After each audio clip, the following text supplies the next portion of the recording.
Voici une belle recette de dessert, la team, peu coûteuse et super bonne. Bon, mis à part rien. Comme d'habitude, n'oublie pas d'enregistrer la vidéo pour la retrouver plus tard. Quand j'y repense, c'était vraiment une dinguerie. Pour cette recette, rien de plus simple. Il s'agit de faire cuire son sucre, donc un caramel à sec, et ensuite tu fais un appareil à crème prise et c'est fini. Ton caramel ne doit pas être trop poussé pour éviter d'avoir cette amertume en bouche qui n'est pas très agréable. Après, tu le laisses tout simplement, ça va figer, tu vas voir. Tu prends une gousse de vanille. Alors ça, c'est facultatif. C'est parce que voilà, moi j'avais une gousse de vanille et que je trouve ça meilleur.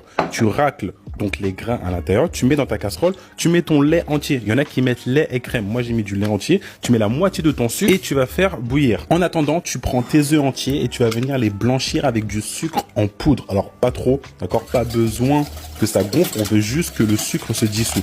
Une fois que c'est fait, tu vas venir prendre donc ton lait qui a bouilli et tu vas le faire infuser pendant 10 minutes avec du film, papier film. Une fois que c'est fait, t'enlèves et là tu passes à la passoire au chinois. À l'intérieur, tu verras que c'est pas trop chaud. D'accord, il faut pas que ça boue pour éviter de surcuire les œufs. Et après, une fois que c'est fait, que ton caramel est solide, il ne te reste plus qu'à venir verser ton appareil dessus et après on va mettre au bain-marie. Donc à la moitié au niveau de l'eau et tu fais cuire à 120 degrés pendant 1 heure. Si nous n'avions pas mis au bain-marie, tu aurais pu cuire à 100 degrés. Mais là, 120 degrés, c'est très bien parce que l'eau ne va pas bouillir au-dessus. Tu laisses refroidir complètement et après, tu n'as plus qu'à venir démouler et regarde-moi le résultat.